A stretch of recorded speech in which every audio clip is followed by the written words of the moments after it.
అందరికీ నమస్కారం. మన జీవితంలో స్వేచ్ఛగా ఉండాలి అని మనందరం కోరుకుంటాం కదా.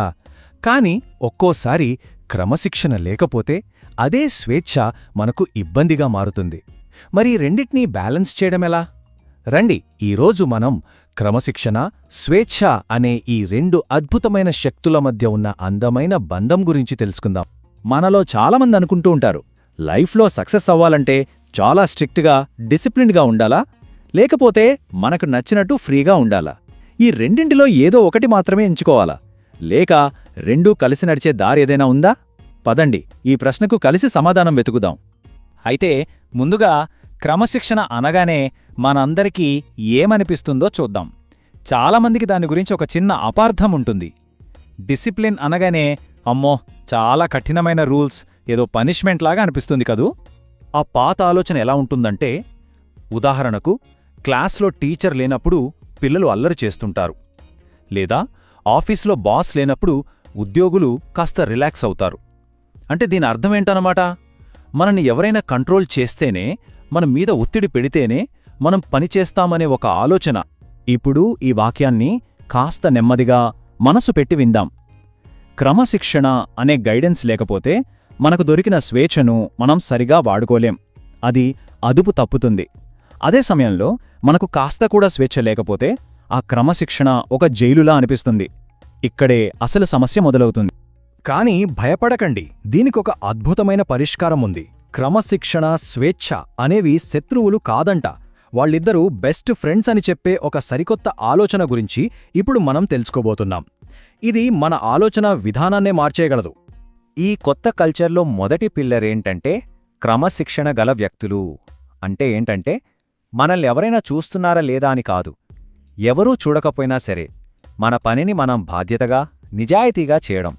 ఇది మన లోపలి నుంచి రావాలి. ఇక రెండోది క్రమశిక్షణతో కూడిన ఆలోచన. అంటే మన మైండ్లో 100 ఆలోచనలతో కన్ఫ్యూజన్ లేకుండా మన గోల్స్ మీద క్లియర్ ఫోకస్ పెట్టడం. సూర్యరశ్మిని ఒక లెన్స్తో ఒకే చోట కేంద్రీకరిస్తే అది పేపర్ని ఎలా కాలుస్తుందో అలాగనమాట. మన ఎనర్జీ అంతా వేస్ట్ అవ్వకుండా సరైన దారిలో వెళ్తుంది. మూడవది, ఇది చాలా చాలా ముఖ్యం, క్రమశిక్షణ గల చర్య. అంటే మనం చేసే పనిని ఒకరోజు ఎంతో ఉత్సాహంగా చేసి మరో రోజు వదిలేయడం కాదు, ప్రతిరోజూ స్థిరంగా చేయడం. చిన్న చిన్నగా రోజూ చేసే ప్రయత్నాలే ఒకరోజు మనకు పెద్ద విజయాన్ని అందిస్తాయి. చూశారా, ఇక్కడే ఉంది అసలు మ్యాజిక్. మనకు స్వేచ్ఛ అనే రెక్కలున్నప్పుడు దానికి బాధ్యత అనే బలాన్ని జోడిస్తే మనం సెల్ఫ్ లీడర్స్ అవుతాం.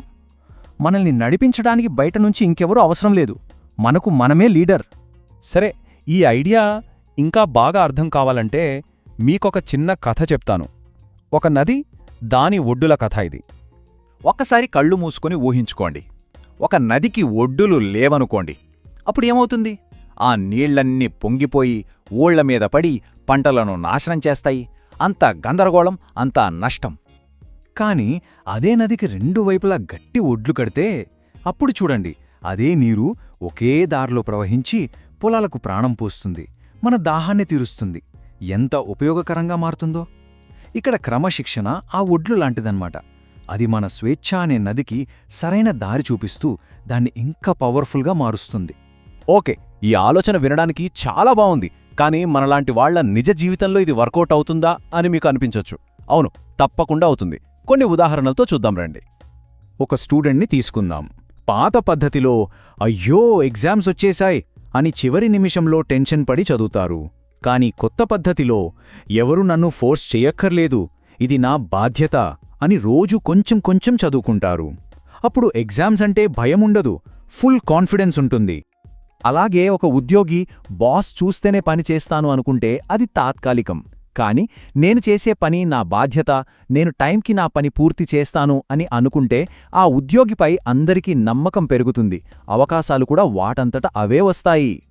ఇక ఒక బిజినెస్ ఓనర్ అంతా నేనే చూసుకుంటాను, నా ఇష్టం అనుకుంటే ఆ బిజినెస్ ఎప్పటికీ ఆ ఒక్కరి మీదే ఆధారపడి ఉంటుంది. అది చాలా రిస్క్.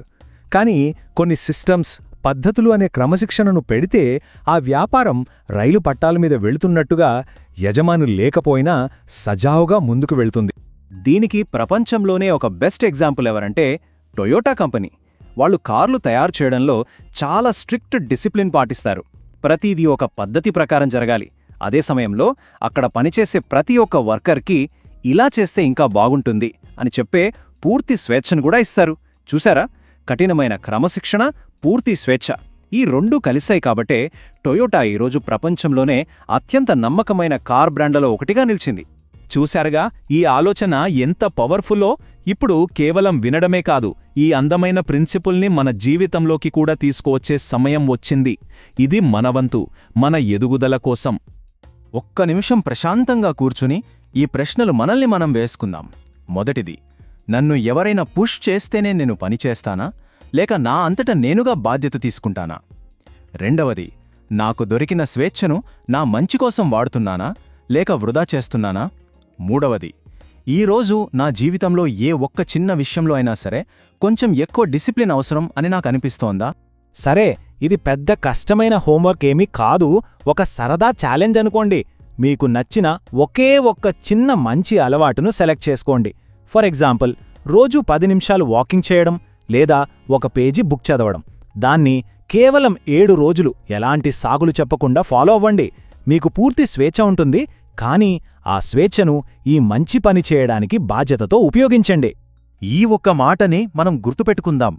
క్రమశిక్షణ లేని స్వేచ్ఛ అది ఒక బలహీనత, కానీ స్వేచ్ఛతో కూడిన క్రమశిక్షణ అదే మన అసలైన బలం. ఈ రెండూ ఎప్పుడైతే కలుస్తాయో అప్పుడే మన జీవితంలో గొప్పతనం మొదలవుతుంది. ఇప్పుడు ఒక చిన్న చిరునవ్వుతో ఈ మాటలను మనసులో అనుకుందాం. నేను క్రమశిక్షణా బాధ్యతతో జీవిస్తాను. నా స్వేచ్ఛను నా మంచి కోసమే తెలివిగా ఉపయోగిస్తాను. ప్రతిరోజు నేను మరింత బలంగా తయారవుతాను. గుర్తుంచుకోండి, రోజు మనం వేసే ఒక చిన్న అడుగే ఒక రోజు మనల్ని పెద్ద విజయానికి చేరుస్తుంది.